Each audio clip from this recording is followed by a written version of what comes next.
मैं आपसे पूछना चाहता हूँ, तरबियत की रट तो सभी लगाते हैं कि तरबियत करो औलाद की, तरबियत करो औलाद की, तरबियत करो औलाद की। तो आइए मौल्लिम इंसानियत से पूछते हैं, मौल्लिम कायनात से पूछते हैं, या रसूल अल्लाह हम औलाद को क्या क्या सिखाएं कि हम औलाद की तरबियत कर सकें। इसलिए कि कोई कहता है ये सिखाओ, कोई कहता है ये मत सिखाओ, कोई कहता है ये सिखाओ, कोई कहता है ये मत सिखाओ। तो लोगों की बात सुनने की बजाय हुजूर हम आपकी बारगाह में आए हैं क्योंकि आप मौल्लिम इंसानियत हो, आप मौल्लिम कायनात हो, आप ऐसे उस्ताद हो कि जिब्रील अमीन भी आपकी बारगाह में जानुए तलम्मुस तय करता है। अल्लाह अकबर। आप ऐसे मौल्लिम कायनात हो कि अंबियाए किराम भी आपके सामने जो है वो जानुए अदब तय करते हैं। या रसूल अल्लाह आप ही बताएं हम अपनी औलाद को सिखाएं क्या तो तरबियत का हक अदा हो जाए। तो मेरे नबी फरमाते हैं अपनी औलाद को 3 बातें सिखाओ। अपनी औलाद को कितनी बातें सिखाओ?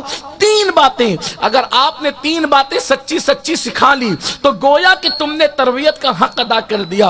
अब ये 3 बातें क्या हैं? बहुत ज्यादा तमीद में लंबी चौड़ी नहीं जाएंगे, बहुत सादगी के साथ अपनी बात मुकम्मल करेंगे इसलिए कि वक्त की नजाकत है। अब तरबियत औलाद की 3 बातों से होगी। अल्लाह अकबर। कोई सोचता है मैं ये सिखाऊं, मैं वो सिखाऊं, अपनी मर्जी से न सिखाना, मुस्तफा जाने रहमत की मर्जी से सिखाना। रसूलुल्लाह फरमा रहे हैं अपनी औलाद को 3 बातें सिखाओ।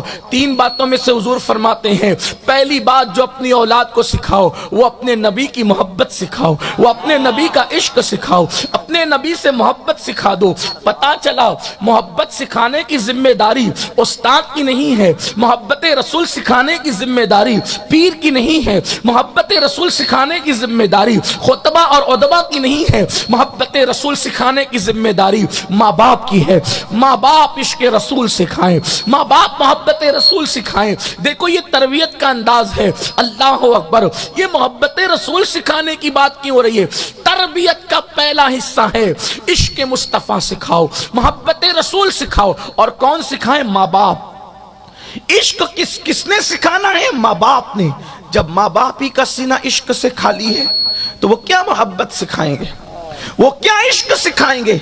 और आखिर हैरत है हुजूर ये नहीं फरमा रहे नमाज सिखाओ। तरबियत का पहला हिस्सा नमाज नहीं, तरबियत का पहला हिस्सा रोजे नहीं है, तरबियत का पहला हिस्सा ज़कात का बाब नहीं, पहला हिस्सा तरबियत का इश्क मुस्तफा है। क्यों? इसलिए कि नमाज, रोजा, हज, ज़कात ये सब मोमिन के लिए है और जब तक कोई मोमिन बनता नहीं उस वक्त तक के ये अमाल उसके लिए लाजिम आते नहीं।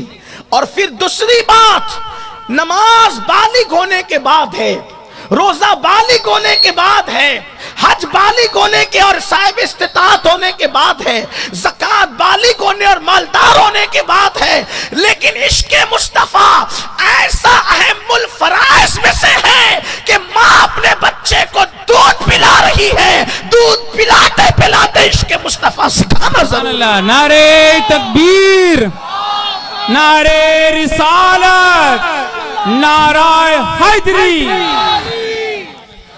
बालिग होने से पहले नमाज की फर्जियत नहीं, लेकिन यहाँ पैदा होते इश्क़ मुस्तफा है और मर जाने के बाद नमाज नहीं है। लेकिन इश्क़ मुस्तफा वो फरीज़ा है कि मरने के बाद भी अल्लाह अकबर इश्क़ मुस्तफा का सवाल किया जाता है और कब्र में पूछा जाता है इनके बारे में क्या कहता है। पता चला इश्क से छुटकारा ही नहीं है। और एक बात और अहम अर्ज़ करूं, मेरे आका जानते हैं इसलिए कि हुजूर से बड़ा माहिर नफ्सियात कौन है?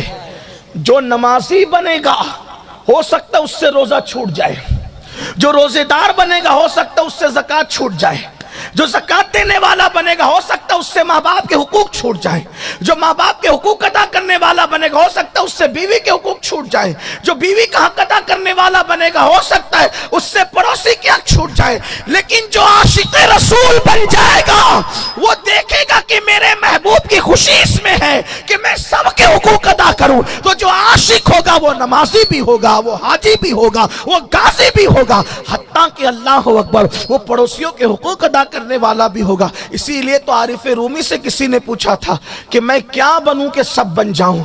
फरमाया आशिक बन जा, तू खुद ब खुद सब बन जाए। حضور فرماتے ہیں کہ اپنے بچوں کو عاشق رسول بناؤ. پہلی تربیت کہی